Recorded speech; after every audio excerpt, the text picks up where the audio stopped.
اور ان کے مطابق جو ہے مسافروں کے موبائل فون سے ملائیشیا میں ملازمت سے متعلق ایگریمنٹ بھی برآمد ہوا۔ دوسری کارروائی میں سعودی عرب سے ابوظہبی کے راستے کراچی پہنچنے والے مسافر قاسم علی سے پوچھ گچھ کی گئی، جس نے انکشاف کیا کہ عرفان نامی ایجنٹ نے 40 لاکھ روپے کے عوض اسے پرتگال پہنچانے کا وعدہ کیا تھا۔ کراچی ایئرپورٹ پر مزید تلاشی کے دوران اس کے قبضے سے اٹلی کا جعلی ویزا اسٹیکر اور حمزہ علی کے نام کا بیگیج ٹیگ بھی برآمد ہوا ہے۔ تمام افراد کو جو ہے مزید کارروائی کے لیے حوالے کر دیا گیا۔ منظم انسانی اسمگلنگ اور غیر قانونی نیٹ ورکس کے خلاف پاکستان بھر کے ایئرپورٹس پر جو کارروائیاں ہیں وہ اس وقت جاری ہیں۔ یہ سفر نہیں بھولیں گے، مسجد کا دفاع کرنے والے نیپالی شخص کی عمرے کی ادائیگی۔ جب نیپال میں ایک معذور شخص کی مسجد جو ہے اس کے دفاع کی ویڈیو سوشل میڈیا پر جو ہے وائرل ہوئی تو شاید اسے ذرا بھی اندازہ نہیں تھا کہ اس کی بہادری کا یہ لمحہ برآخر اسے عمرہ ادا کرنے کے لیے مکہ مکرمہ میں لے جائے گا۔ عرب نیوز کے مطابق یہ واقعہ جنوری کے آخر میں پیش آیا تھا، جب سوشل میڈیا پر بڑے پیمانے پر وائرل ہونے والی ایک ویڈیو میں ایک ٹانگ سے معذور مسلمان شخص کو بیساکھی کے سہارے کھڑے اور ہاتھ میں لاٹھی تھامے ہوئے جو ہے وہ دیکھا گیا۔ وہ نیپال کے ڈسٹرکٹ روہتٹ میں ایک مسجد پر حملہ کرنے کی کوشش کرنے والے ہجوم کے سامنے ڈٹ کر کھڑا تھا۔ اس ویڈیو نے پوری اسلامی دنیا کے لوگوں کو متاثر کیا، جبکہ سعودی ایکٹیوسٹ نے اس وائرل ویڈیو میں نظر آنے والے شخص کو تلاش کرنے کے لیے مہم شروع کر دی۔ بالاخر ان کی تلاش کامیاب رہی، جس کے بعد نیپال کے رامپور سے تعلق رکھنے والے شیخ رحیم اللہ کے لیے ایک ناقابل فراموش سفر کا دروازہ کھل گیا۔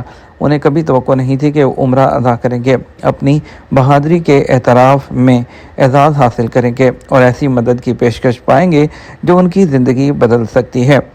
5 اگست کو یہ شخص اپنے والدین کے ساتھ سعودی عرب پہنچا تھا، جہاں اس نے مکہ میں عمرہ ادا کیا۔ یہ سفر سعودی عطیہ دہندگان اور منتظمین کی جانب سے ان کی مسجد کے دفاع میں بہادری سے ڈٹ جانے جو ہے کہ اعتراف میں اسپانسر کیا گیا۔ 32 سال کے شیخ رحیم اللہ اور ان کے والدین کا مکہ مکرمہ میں قیام اور عمرے کی ادائیگی کے دوران سعودی شہریوں اور مقامی رہائشیوں نے تحائف اور خصوص دل کے ساتھ محبت اور مہمان نوازی سے استقبال کیا۔ یہ اقدام انہیں عمرہ کی ادائیگی کے لیے سعودی عرب لانے تک محدود نہیں رہا، بلکہ بدر ایسوسی ایشن نے ان کی کٹی ہوئی ٹانگ کے لیے مصنوعی ٹانگ فراہم کرنے کی ذمہ داری بھی اٹھائی۔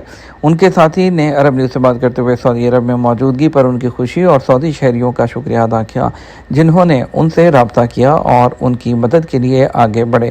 انڈیا کی ریاست کیرلا سے تعلق رکھنے والے نوجوان کنٹینٹ کریئٹر محمد رفیع، جو سوشل میڈیا کے لیے عربی زبان میں کنٹینٹ بناتے ہیں، اس نے نیپالی شخص اور ان کی فیملی سے ملاقات کی اور سعودی عرب میں قیام کے دوران ان کے ساتھ رہے۔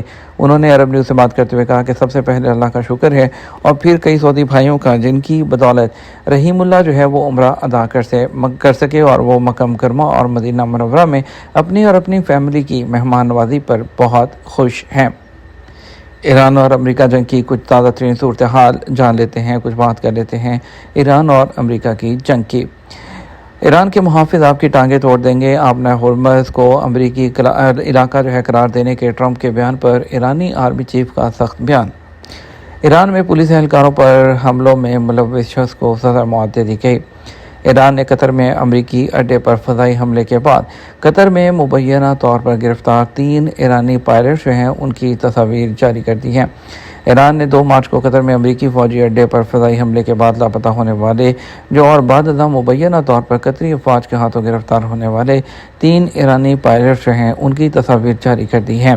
ایران نے گزشتہ دن پہلی مرتبہ عوامی سطح پر تصدیق کی تھی کہ 2 مارچ کو قطر میں امریکی فوجی اڈے پر حملے کے بعد لاپتہ ہونے والے ایرانی فضائیہ کے 3 پائلٹس کو قطری افواج نے گرفتار کیا تھا۔ ایرانی خبررساں ایجنسی کے مطابق ایرانی فوج کے عہدیدار نے international committee of red cross سے مطالبہ کیا ہے کہ وہ ایرانی پائلٹس کی حالت کی تحقیقات کرے اور ان کی رہائی کے لیے اقدامات کرے۔ خبر ایجنسی کے مطابق ایران کی مسلح افواج کے جنرل سٹاف کی لاپتہ افراد کی تلاش کے لیے قائم کمیٹی کے کمانڈر نے جو ہے کہا کہ ایرانی جو پائلٹ ہیں ان کے حوالے سے ہمیں تشویش ہے۔ کسی حملہ آور امریکی فوجی کو پکڑنے یا ہلاک کرنے والے ایرانی شہری کو $30,000 دیے جائیں گے۔ ایرانی فوج کے commander in chief major general Amir Hatami نے اعلان کیا ہے کہ کسی بھی حملہ آور امریکی فوجی کو پکڑنے یا ہلاک کرنے والے ایرانی شہری یا فوجی کو $30,000 کا انعام دیا جائے گا، جس کی فنڈنگ عوام کی جانب سے کی جائے گی۔ اپنے ایک بیان میں جنرل امیر حاتمی کا کہنا تھا جو بھی ایرانی کامیابی کے ساتھ کسی بھی حملہ آور امریکی فوجی کو پکڑے گا یا اسے موت کی گھاٹ اتارے گا اسے ایرانی عوام کی جانب سے $30,000 کی انعامی رقم دی جائے گی۔ یہ تمام اب تک کا نیوز بلیٹن، مزید اور اہم خبروں کے لیے ہمارا شام 6 بجے کا نیوز بلیٹن دیکھیے گا۔ اس کے ساتھ ہمیں اجازت دیجیے۔ آپ کے قیمتی وقت کا شکریہ۔ السلام علیکم۔